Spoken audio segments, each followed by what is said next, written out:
वीना एक बार में ढेर सारा खाना बना देती थी। 2 मियाँ बीवी और एक बच्चा, और खाना 10 लोगों के हिसाब से। उसकी यही आदत थी, अगर 1 कटोरी दाल पूरी हो सकती है तो वो 4 कटोरी बना देती थी। और उसके बाद जब खाना बच जाता तो अपने पति राजेश के डर से वो इतना बचा हुआ बासी खाना देखकर डांट ना लगाएं, वो अपनी काम वाली मालती को दे देती थी। पर साथ ही वीना मालती से झूठ बोलती थी कि ये खाना उसने सुबह ही बनाया है, पर खाना सुबह का नहीं होता था, एक दिन पहले का होता था। अरे ये पोहा कल का बचा ही रह गया, मालती शाम के बर्तन करने आएगी तो उसे ही दे दूंगी, वरना बंटी के पापा ने देख लिया कि इतना सारा पोहा बचा हुआ है तो फालतू का सुनाते रहेंगे। वीना ने पोहा डिब्बे में डालकर रख दिया और शाम को जब मालती काम पर आई तो उसे दे दिया। भाभी काम हो गया, मैं जाऊं? हाँ, अच्छा रुक, वो सुबह तो तू चली गई थी, मैंने इतना सारा पोहा बनाया था, यहाँ तो कोई नहीं खाएगा, अब रात की रोटी ही बनेगी, तू लेती जा, बहुत बढ़िया बना था, रुक मैं देती हूँ। भाभी सुबह का ही है ना? अरे तो और क्या, मैं तुझे बासी थोड़ी दूंगी, सुबह ही तो बनाया था, ये ले पकड़। और हाँ, डिब्बा कल वापस लेते आइयो, तुझे पता है ये डिब्बा मैंने तेरा ही बनाया हुआ है, इसमें तुझे ही सामान देती हूँ। मालती पोहा लेकर घर आ गई, पर जैसे ही उसने डिब्बे को खोला उसने अपनी नाक बंद कर ली। ये पोहा तो बदबू मार रहा है, इसका मतलब भाभी ने मुझे बासी पोहा दे दिया। बच्चों ये मत खाओ, ये खराब हो चुका है, मैं तुम्हारे लिए रोटी सेक देती हूँ। मालती तेरी मालकिन कैसी है? उन्होंने तुझे खराब खाना दे दिया और झूठ बोल दिया कि ये सुबह का खाना है। हो सकता है उन्होंने जानबूझकर ऐसा ना किया हो, गलती से दे दिया होगा, कोई बात नहीं, हमने खाया नहीं, ये बात सही रही, नहीं तो बच्चे बीमार पड़ जाते। अगले दिन वीना ढेर सारी खीर मालती को देने लगी। मालती ये ना मैंने तुम्हारे भैया के कहने पर खीर बनाई थी, अब वो तो थोड़ी सी ऑफिस ले गए हैं, बाकी रखी हुई है, अब तुम्हारे भैया देखेंगे कि मैंने बना ली और खाई नहीं तो वो बेकार का गुस्सा करेंगे। तू तो जानती है मैं बिल्कुल भी मीठा नहीं खाती हूँ, और बंटी वो तो तुझे पता ही है, जब देखो चॉकलेट और पेस्ट्री खाता रहता है, कोई नहीं खाएगा, बची रहेगी, तू ले जा, मैं डिब्बे में डाल देती हूँ। वीना डिब्बे में खीर भरने लगी तो मालती के मन में फिर से वहम आया, तो उसने पिछले दिन के पोहे वाली बात उसे कही। भाभी जो कल आपने पोहा दिया था ना, वो तो खराब हो गया था, किसी ने भी नहीं खाया, उसमें से बहुत बदबू आ रही थी। अच्छा, पता नहीं, बनाया तो ताजा ही था सुबह। चल कोई नहीं, ये खीर तो ताजी है, सुबह सुबह ही बनाई है, लेती जा। वीना ने मालती से झूठ बोला था, वो खीर 3 दिन पुरानी फ्रिज में रखी थी। वीना ने सुबह की बोलकर मालती को दे दी। मालती जब खीर लेकर घर आई तो खीर देखकर उसे बहुत बुरा लगा। अरे मालती, तू मालकिन को साफ साफ मना कर दे, तुझे झूठ बोलकर बासी खाना ना दिया करें, हम भले ही गरीब हैं, रूखी सूखी खा लें, नमक से रोटी खा लें, पर ऐसा खराब भोजन नहीं खाते। अब तू बिल्कुल मना कर देना, ऐसे वो हमें डिब्बे में भरकर दे देती है और हम फेंक देते हैं, ऐसे अनाज का अपमान होता है। तुम ठीक कह रहे हो, अब मना कर दूंगी। अगले दिन वीना मालती को फिर कुछ बासी देने लगी तो मालती ने साफ मना कर, मालकिन मेरे घर ना आज पहले ही बहुत सारा सुबह का खाना बचा हुआ है, अगर मैं ले गई और किसी ने नहीं खाया तो अनाज का अपमान होगा, इसलिए आज रहने दो, फिर कभी ले जाऊंगी। तेरी मर्जी, इतने बढ़िया बर्गर बनाए थे सुबह नाश्ते में, तू मना कर रही है, तुझे पता भी है तेरे बच्चों को बर्गर खाने के लिए नहीं मिलते, मैंने तो सुबह ताजा बर्गर बनाए थे घर पर, मुझे लगा मैं ज्यादा बना देती हूँ और तेरे बच्चे भी खा लेंगे, मैं तो शाम का इंतजार कर रही थी कि तू शाम के बर्तन करने आएगी तो तुझे माइक्रोवेव में गर्म करके दे दूंगी, अब तेरी मर्जी है, तू नहीं ले जा रही तो। वीना ने बर्गर माइक्रोवेव में ही रखे रहने दिए। मालती उस दिन मना कर चुकी थी। वीना माइक्रोवेव से बर्गर निकालना भूल गई। अगले दिन तक बर्गर माइक्रोवेव में ही रखे रहे। मालती उस दिन सुबह का काम करके घर चली गई। दोपहर के समय बंटी स्कूल से आया तो उसने माइक्रोवेव में बर्गर देखे। वीना कमरे में बैठी थी। बंटी ने आधा बर्गर खा लिया था, पर बर्गर पूरी तरह से खराब हो चुका था। बर्गर खाते खाते बंटी को कुछ बदबू आई। वो उल्टी सा मुंह बनाकर कमरे में गया और वीना से बोला, मम्मी मैंने बर्गर खाया है, पर बर्गर अच्छा नहीं है, मुझे उल्टी आ रही है, बहुत बदबू आ रही है इस बर्गर में से। ये बर्गर कहाँ से मंगवाए थे मम्मी? बर्गर? मैंने तो आज कोई बर्गर नहीं मंगवाए, न ही घर पर बनाए हैं, तूने ये कहाँ से उठाया? मम्मी ये जो माइक्रोवेव में रखा है उसमें और भी बर्गर रखे हैं, मुझे लगा कि आपने मेरे लिए मंगवाए हैं, मैंने तो आधा खा भी लिया। बेटा ये बर्गर 3 दिन पुराने हैं, ये तुमने कैसे खा लिया? मुझे याद क्यों नहीं रहा, मैंने माइक्रोवेव में रख दिए थे, मालती ले नहीं गई थी और मैं भूल गई, अब क्या करूं? अरे क्या हुआ बंटी? तभी राजेश ऑफिस से आ जाता है, उसे सारी बात पता चलती है। और बचा बचा कर रखो खाना, अरे काम वाली भी तुम्हारा खाना ले जाना पसंद नहीं करती क्योंकि तुम उसे बासी खाना देती हो। अब देखो तुम्हारी इस गलती के कारण तुम्हारे अपने बेटे ने ये खाना खा लिया। बंटी चलो बेटा, मैं तुम्हें डॉक्टर के पास लेकर चलता हूँ। रुको मैं भी साथ चलती हूँ। डॉक्टर बंटी को इंजेक्शन देता है और साथ में कुछ दवाइयां, ताकि बंटी के पेट में जो भी इन्फेक्शन हुआ है वो जल्दी से ठीक हो सके। उस दिन वीना को अपने ऊपर बहुत गुस्सा आता है और पछतावा भी होता है, क्योंकि वो बिना सोचे समझे बासी खाना मालती को दे देती थी, जबकि वो जानती होती थी कि वो खाना मालती या फिर किसी के भी खाने लायक नहीं था। और आज इस बासी खाने को खाकर उसका बेटा बंटी भी बीमार हो गया। वीना ने इस बात से सीख ली और उसने ताजा खाना ही घर में रखना शुरू कर दिया।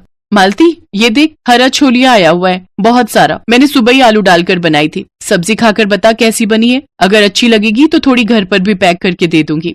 बड़ा स्वाद बना है छोलिया भाभी, मैंने तो एक बार भी नहीं बनाया। बस कुछ ही दिन तो आता है, होली के बाद तो पक जाता है। अभी इसकी सब्जी स्वाद बनती है। ये ले, मैंने डिब्बे में पैक कर दिया है, घर पर सबको खिला देना। मालती भी बहुत खुश थी कि अब उसे वीना ने बासी खाना देना बंद कर दिया। अब जब भी वीना उसे कुछ खाने का देती तो वो खुशी खुशी घर ले जाती, और अब वो खाना बासी नहीं होता था, बल्कि सुबह का खाना होता था, ताजा बना हुआ।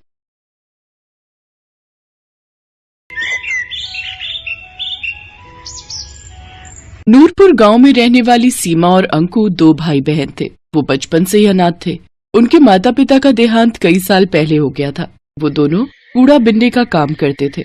दीदी, बहुत दिन हो गए, कुछ अच्छा नहीं खाया, आज कुछ अच्छा सा खिला दो। बस इतनी सी बात, चलो मैं खिलाती हूँ। दोनों कल्लू हलवाई की दुकान पर गए और एक एक समोसा खाया। आज तो मजा ही आ गया दीदी, अगर ऐसा ही खाना रोज मिल जाए तो मजा ही आ जाए। नहीं भाई, रोज रोज हम ये अमीरों वाला खाना नहीं खा सकते। हमारे पास जितना है उसी में संतुष्ट रहना सीख। कुछ रोज बाद उस गांव में तेज बारिश आई और उनकी झोपड़ी बह गई। उनके पास जो भी सामान था वो बारिश में बह गया। दीदी आप रो मत, हम सेठ को जाकर बताते हैं तो वो हमारी कुछ न कुछ मदद जरूर करेंगे। वो खड़ूस कहीं का सेठ, वो तो एक नंबर का लालची है। भला वो हमारी क्या मदद करेगा। चलो तो दीदी, एक बार हम उनको अपनी परेशानी बताते हैं। उनका सेठ बड़ा ही खड़ूस था। वो हमेशा उनको कबाड़ के बेहद ही कम पैसे देता था। कुछ देर बाद वो दोनों सेठ के घर पहुँचे और सीमा ने मालिक से कहा, सेठ जी, कुछ पैसे चाहिए, खाना खाना है। बारिश में हमारा घर और सब सामान बह गया। हम जल्दी कबाड़ा बिनकर आपके पैसे लौटा देंगे। तभी सेठ की पत्नी उर्मिला भी वहाँ आ जाती है। उर्मिला बहुत ही बुरे स्वभाव की थी। पैसे क्या पेड़ पर उगते हैं? सेठानी जी, आप जो कहोगे मैं करूँगी। मेरा छोटा भाई है, इसे लेकर मैं कहाँ जाऊँगी। आपकी दुकान के बाहर जो टिन का छप्पर है उसके नीचे ही रह लेंगे। ठीक है, रह लेना, लेकिन दुकान के बाहर क्यों? यहाँ हमारे तबेले में रह लेना, लेकिन उसके बदले में तुम्हें मेरे घर का सारा काम करना होगा। रहने के साथ 2 वक्त की रोटी भी दूंगी तुम दोनों को। बोलो मंजूर है? ठीक है मालकिन, मुझे मंजूर है। बारिश का मौसम था। दोनों भाई बहन तबेले में जो खाली जगह थी वहाँ बोरा बिछाकर सो जाते हैं और अगली सुबह घर का सारा कामकाज निपटाकर कूड़ा बिनने के लिए निकल जाते हैं। दीदी, आज सेठानी के घर पकवान बनने की बहुत ही अच्छी खुशबू आ रही है। लगता है कचौड़ी बन रही है। आज तो मजा ही आ जाएगा कचौड़ी खा के। मैं तो सोच रही हूँ जल्दी से थोड़े से पैसे इकट्ठे हो जाएं, फिर हम अपनी झोपड़ी फिर से डाल लेंगे। तब तुम्हारी ये बहन तुम्हें अपने हाथों से कचौड़ी बनाकर खिलाएगी। कुछ देर बाद सेठानी 4 सूखी रोटी और रात की दाल लाकर उन्हें थमा देती है। सेठानी, आप तो कचौड़ी बना रही थी। अंकु कब से उसकी ताक में बैठा था, उसका बहुत मन था। चुप कर, तू ये अमीरों का खाना है और तुम जैसे भिखारियों के लिए नहीं है। चुपचाप से ये दाल रोटी खाओ और फिर सो जाओ। सुबह 4 बजे उठकर गाय भैंस को चारा भी डालना है तुम लोगों ने। सेठानी वहाँ से चली गई। सीमा और अंकु की आंखों में बासी खाना देखकर आंसू आ गए। फिर सीमा ने अंकु से कहा, तू मत रो छोटे, मैं जल्द ही तुझे कचौड़ी बनाकर खिलाऊंगी। दिन भर काम करके भूख लगी थी, इसलिए उन्होंने बासी खाना खा लिया और फिर तबेले में सो गए। अगले दिन घर का काम निपटाकर जब वो कूड़ा बिनने गए तो अंकु ने वहाँ एक चमकती हुई चीज देखी। दीदी यहाँ आओ, देखो तो ये क्या है। सीमा ने जब उसे बाहर खींचा तो देखा वो एक बहुत ही सुंदर कढ़ाई थी। ये कढ़ाई, ये भला हमारे किस काम की? लेकिन बाजार में बेचकर पैसे जरूर मिल जाएंगे। हाँ, लेकिन नहीं, हम इसे बेचेंगे नहीं। जब हमारी झोपड़ी बन जाएगी तब मैं अपने भाई को इसमें कचौरी बनाकर खिलाऊंगी। वो दोनों छुपकर उस कढ़ाई को तबेले में ले आए। अपने हाथ में कढ़ाई लिए सीमा अंकु से कहती है, एक दिन मैं अपने अंकु के लिए इसी कढ़ाई में कचौरी बनाऊंगी। दीदी, मेरा मन तो अभी भी बहुत कर रहा है कचौड़ी खाने का। काश कि कोई जादू हो जाए और ये कढ़ाई कचौड़ी से भर जाए।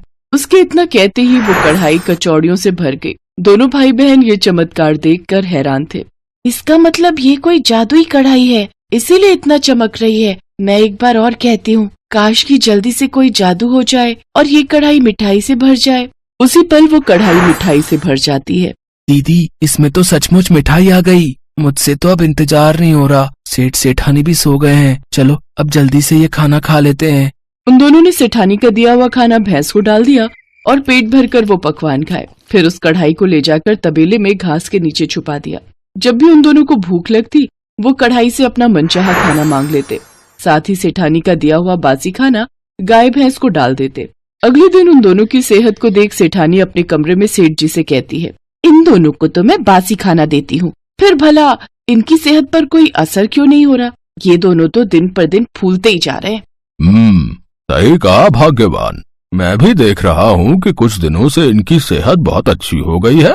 कहीं ऐसा तो नहीं कि कबाड़ बीनते हुए इनके हाथ कोई खजाना लग गया हो? तुम इन पर नजर रखना शुरू कर दो।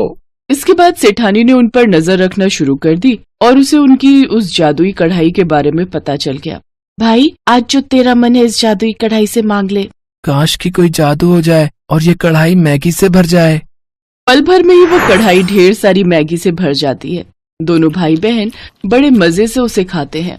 अच्छा, तो ये वो जादुई कढ़ाई है जो इन गरीबों को अमीरों वाला खाना देती है। इससे तो मुझे चुराना ही होगा।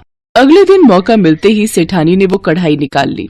देखो जी, ये उन बच्चों की सेहत का राज, ये जादुई कढ़ाई जिसे मैं चुरा लाई। अब देखो, मैं तुम्हारे लिए गर्मा गर्म पकवान बनाती हूँ। ए जादुई कढ़ाई, अपना जादू दिखा और हमारे लिए बिरयानी बना दे। अरे वाह, ये तो कमाल हो गया। अब तो तुम्हें कभी खाना बनाना ही नहीं पड़ेगा। तुम्हारी मेहनत भी बचेगी और राशन पानी का खर्चा भी। बिरयानी खाकर तो सचमुच मजा ही आ गया। अब बस गर्मा गर्म दूध मिल जाए तो फिर तो मजा ही आ जाए। लो, अभी लो। ए जादुई कढ़ाई, जल्दी से गर्मा गर्म दूध दे दे। गर्म दूध देख सेठानी ने कहा, ए जादुई कढ़ाई, हमारे यहाँ हमेशा ही गरम गरम दूध की नदियाँ बहती रहे। तभी पूरे घर में गर्मा गर्म दूध की नदियाँ बहने लगी और सेठ सेठानी के पैर उसमें जलने लगे। अरे बस कर जादुई कढ़ाई, जल्दी से दूध देना बंद कर दे। दोनों के पैरों में खौलते दूध से छाले पड़ गए, लेकिन कहीं किसी को इस बारे में पता न चल जाए, इस कारण वो चुपचाप वो दर्द सहते रहे। सीमा ने ये सब देख लिया और दरवाजे पर खड़ी सीमा कहने लगी, आज आपके लालच ने सेठानी जी आपको कितनी बुरी तरह जला दिया। काश की कोई जादू हो जाए और ठंडे पानी से ये घर बच जाए। कढ़ाई से ठंडा पानी निकलने लगा और सेठ सेठानी जलने से बच गए। ए जादुई कढ़ाई, तू जहाँ से भी आई है वहीं वापस चली जा। सेठ सेठानी दोनों ने अपने किए की सीमा से माफी मांगी। वो जादुई कढ़ाई हमेशा हमेशा के लिए गायब हो गई। तुम नहीं होती तो आज हम जल ही जाते। तुमने हमारी जान बचाई है, इसलिए आज से तुम तबेले में नहीं, मेरे घर में मेरे बच्चे बनकर रहोगे। साथ ही अब मैं तुम्हें रोज अमीरों वाला खाना खिलाऊंगी। उस दिन के बाद से सेठ सेठानी दोनों बच्चों को अपने बच्चों की तरह प्यार करने लगे और उन्हें अच्छे स्कूल में पढ़ने के लिए डाल दिया।